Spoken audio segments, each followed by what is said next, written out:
Moody's, as it turns out, is not particularly happy about Egypt's draft budget. It feels that it doesn't go far enough or do quite enough to actually reduce the fiscal gap that country has to cover.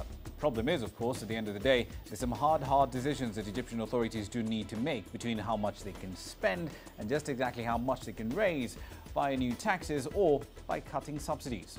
We'll be exploring both sides of the equation tonight on Global Business Africa. Welcome to the program. Here's what's coming up. Zambia now eyes a top slot of copper production after ending a tax dispute with miners.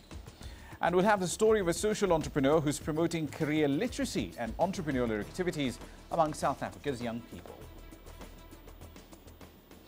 Let's start up north, where Moody's has marked Egypt's draft budget as a credit negative. It argues that it will slow down the government's medium-term macroeconomic plan. Now, just last week, Egypt's cabinet approved the draft budget for the fiscal year due to start in July. It projects a deficit of 9.9% of GDP. That's down from an expected gap of 10.8% in the current fiscal year. Moody's, however, says the slowdown in fiscal consolidation is a credit negative, because it will translate into a smaller reduction of Egypt's already fairly high level of public debt. It might also keep the government's gross borrowing needs, according to Moody's, precariously high for a longer period of time. Let's get the latest now from Yasser Kim, who joins us now live from Cairo. Yasser, 30 basis points really is a number we're banding about over here. It's not much at face value, but walk us through the deficit that we're looking at here in the draft budget. What's the highest spending that's resulting in this 9.9% fiscal gap?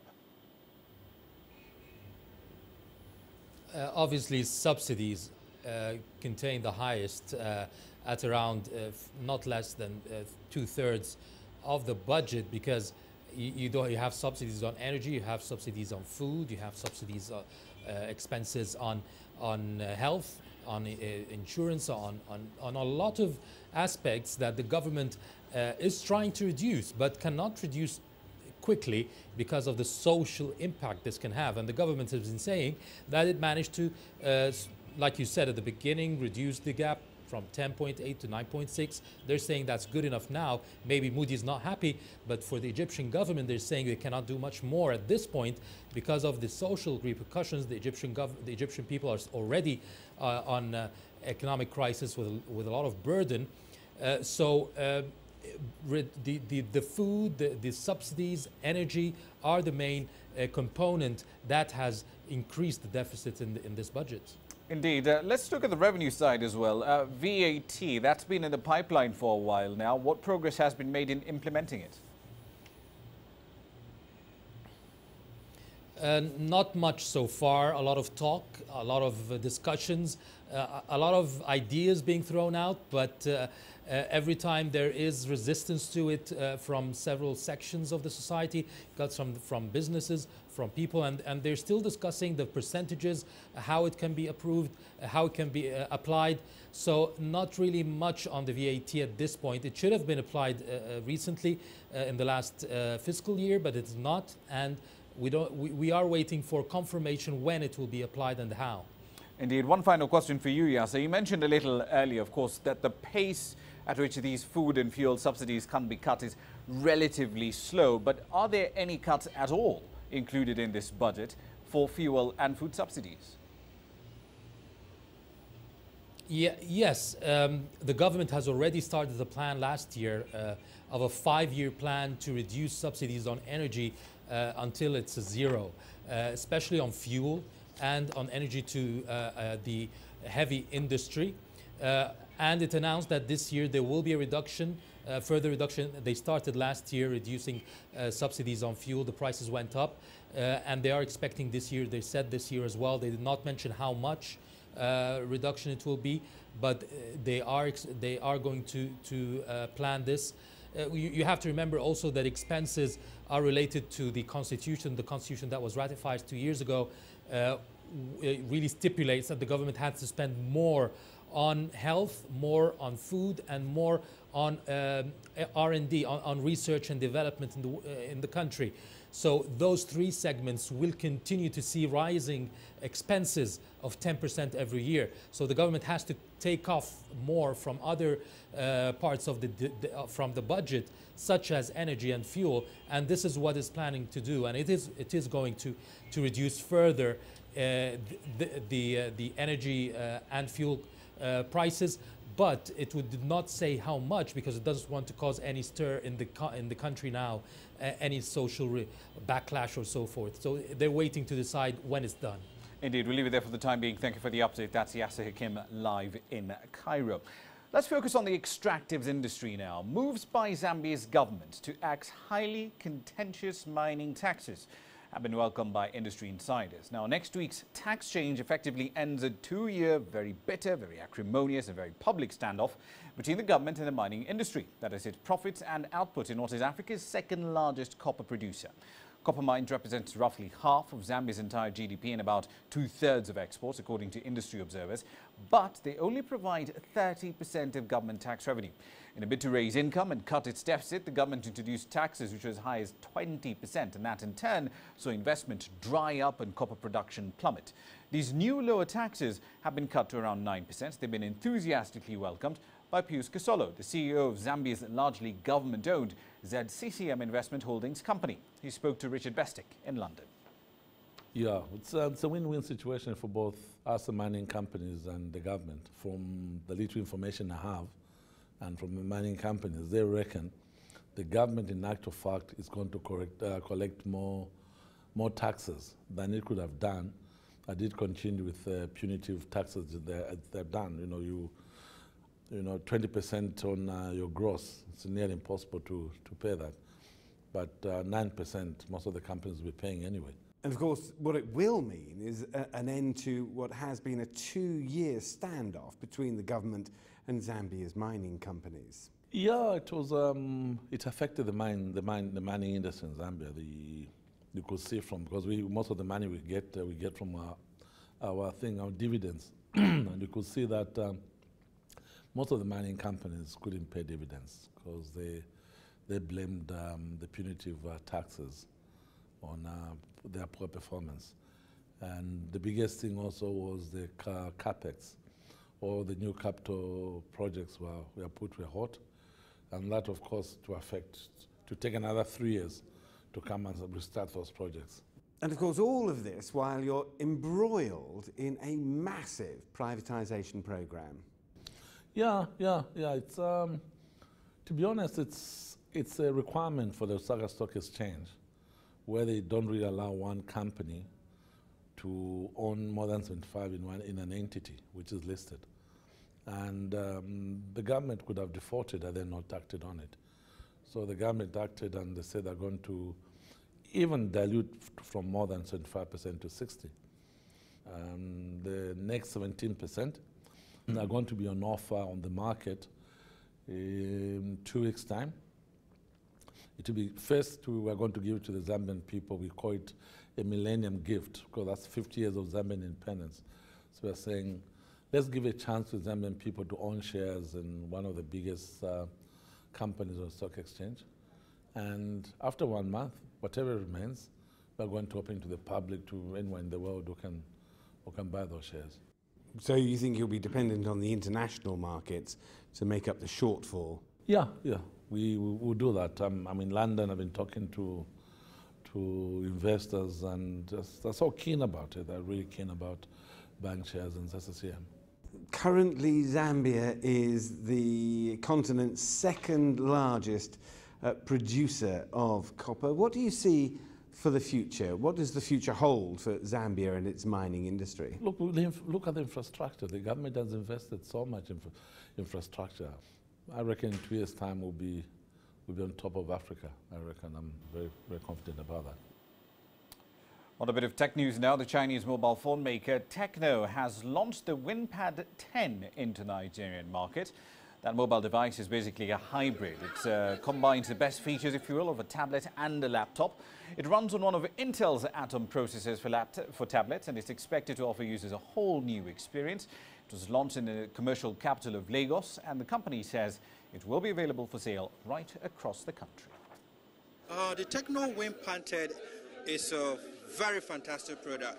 I mean, you agree with me, you're a very busy person, you're a journalist, you move around. There are times that you want, maybe at the airport or in a plane, you want to have a feel of your PC. At the same time, go through some of your reports, report back to your station, or do a PowerPoint presentation, in which maybe with a laptop, you need to carry more stuff, maybe your laptop bag, your charger, and so many things. But with the Techno WindPad 10, we're not bringing you the feeling of a laptop and then a tab on a simple device that is very light and it has great battery life. You could be in output for 10 hours and you don't need to charge your phone. For me, this partner is very strategic. It's now you have many organizations saying what you call bring your own device to the office, and most organizations they use it on the Windows environment, typically for the applications on the office. This is a Windows device coming on Intel processor. It's coming at the right time, at an affordable price for the young and upward mobile segment of demographics of that we have in Nigeria. So the partnership is really Microsoft Techno and Intel coming together as three technology organizations to offer a very powerful Windows powered tablet to the market, right? So I think about it, Techno definitely from the hardware manufacturing standpoint, Intel from the processor that basically powers the device, and then from Microsoft standpoint, providing you with the operating system and the productivity application that is loaded on this device to really give you a device that is functional and truly meaningful for the end user. Should be interesting to see exactly how that goes head-to-head with Microsoft Surface. Now, let's move on to the world of policy. August 31st, that will be Donald Kaberuka's final day as the president of the African Development Bank. His successor, Akinwumi Adesina, takes charge in September. Now, over the last 10 years, Dr. Kaberuka has focused very strongly on investing in infrastructure. However, as a commodity supercycle that powered a lot of Africa's growth in the last decade tapers off, what should keep policymakers awake at night? That's where my conversation with him began. We have to worry about three things. Number one, economic growth is not the same thing as economic transformation. We now have to transform the economies, which means moving from the lower levels of the value chain ladder upwards.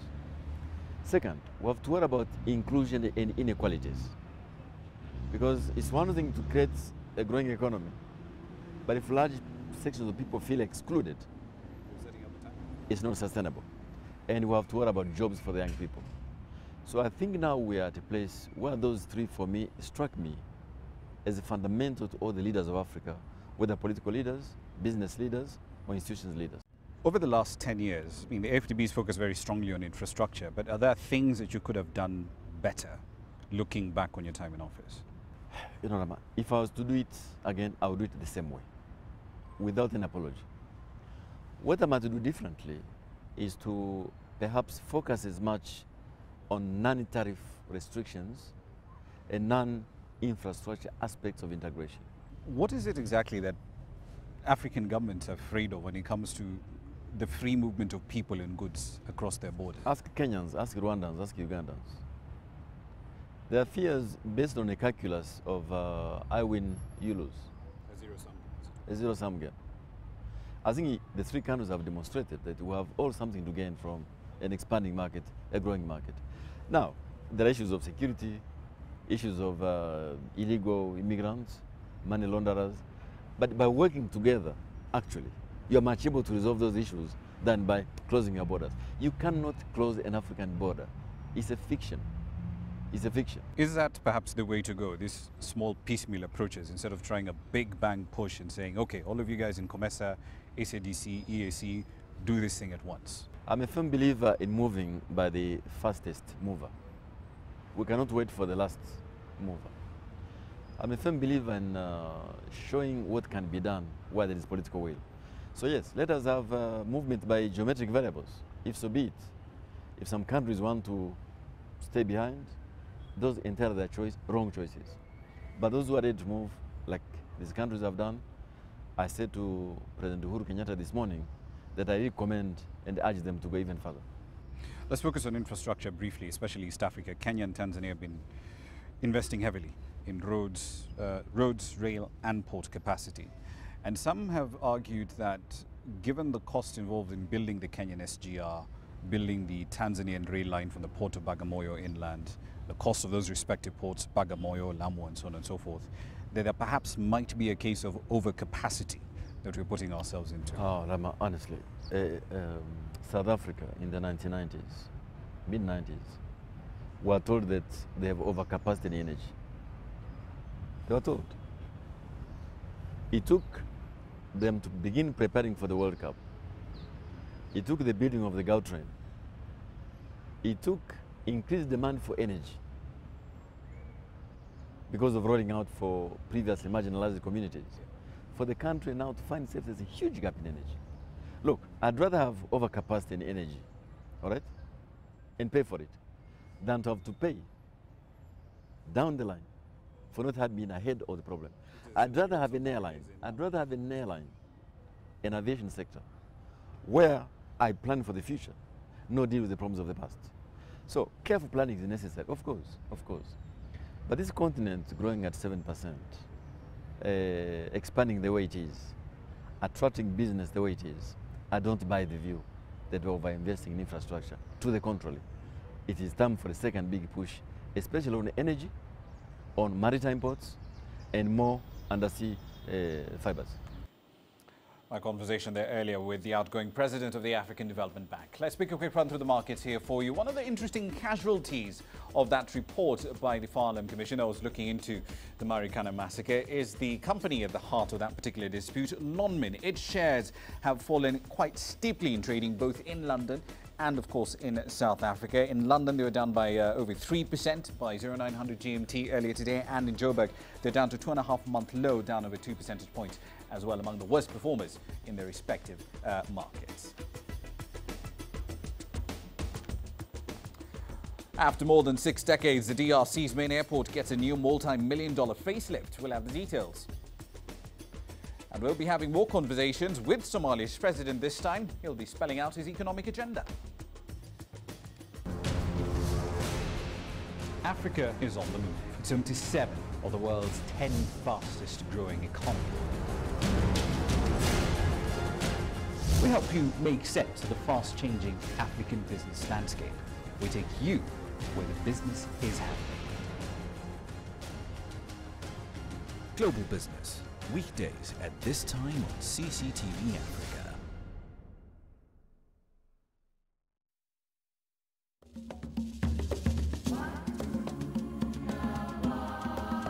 Effects of the austerity measures are evident and were expected. Egyptians, however, seem to be patient about it. But El-Sisi told government he wants to control the prices promptly before people's patience runs out.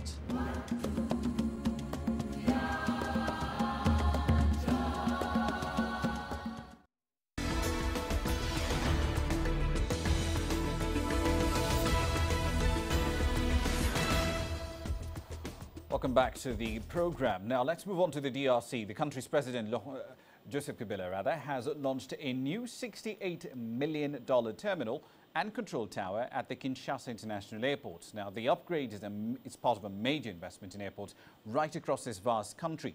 It should see aviation comfort and safety standards improve substantially. Makugu reports.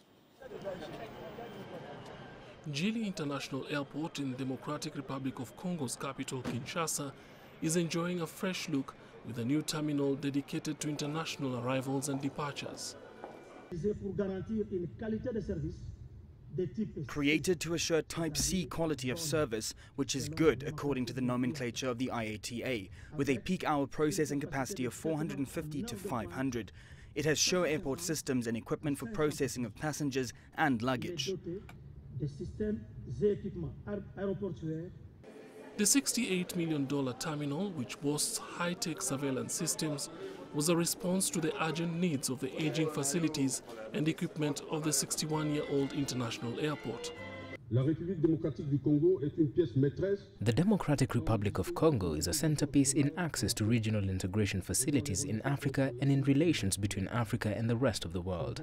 Its role is found in many sectors, and the air transportation sector is one of great sensibility that requires particular attention. The African Development Bank, which funded about 86% of the construction that began in February 2012, is keen to see further upgrades of the facility. In this process of updating airport infrastructure, the important window is that of the exploitation. The group from the Africa Development Bank notes with satisfaction the efforts of the ongoing reforms and encourages the authorities in charge of this sector to come together as there are important challenges to face. The facility can now handle a capacity of 1 million passengers annually. The new terminal is part of a $159 million investment project to upgrade the airport in Kinshasa and 3 others across the vast DR Congo, which include Lubumbashi, Kisangani and Goma. Noel Makugu, CCTV. On to Somalia now. The country is offering special preferential bonuses for foreign investors who are ready to take the plunge into the country's economy. That's a privilege that has a 3-year timeline to it. It's part of the country's new aggressive policy that aims to attract more investors, perhaps like you. The IMF recently estimated economic activity in the country to have expanded by 3.7% last year, driven in part by growth in agriculture, construction and telecommunication. In an exclusive interview with CCTV's Mohammed Edmoge, the Somali President Hassan Sheikh Mahmoud gave details of his plans to rebuild Somalia's economy.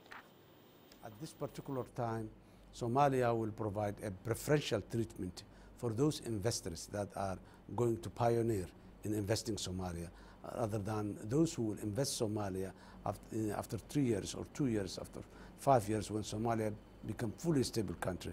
So these are some of the strategies that Somalia is using.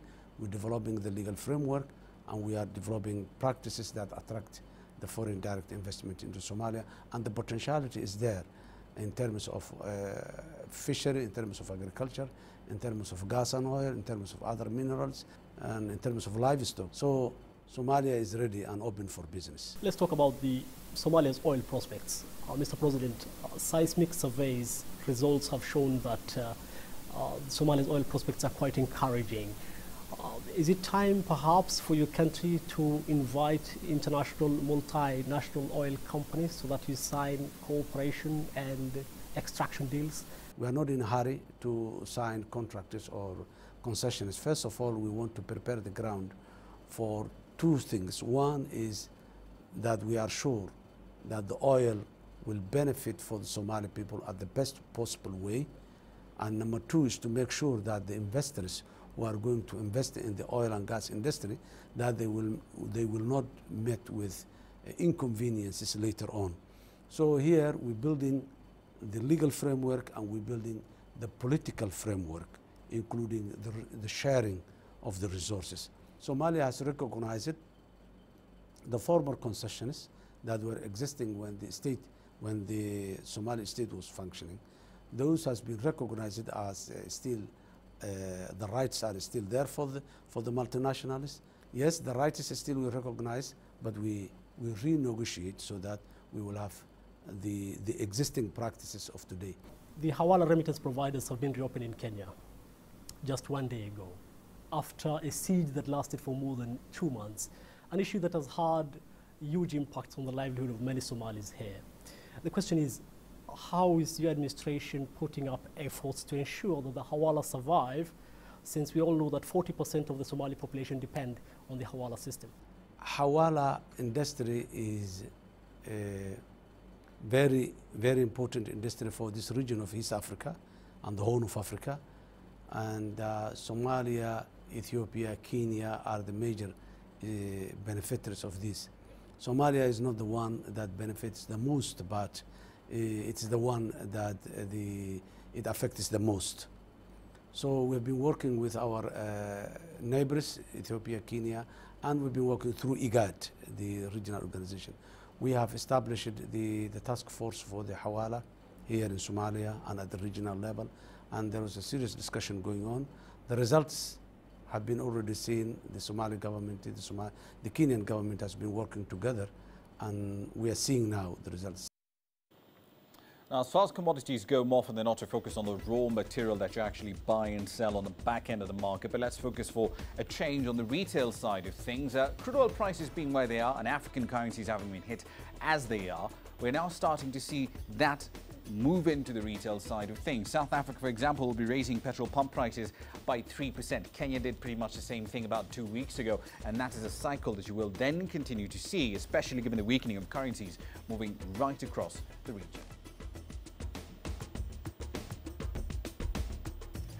Next, we'll be looking at the story of a social entrepreneur who's promoting career literacy and entrepreneurial skills among South Africa's youth.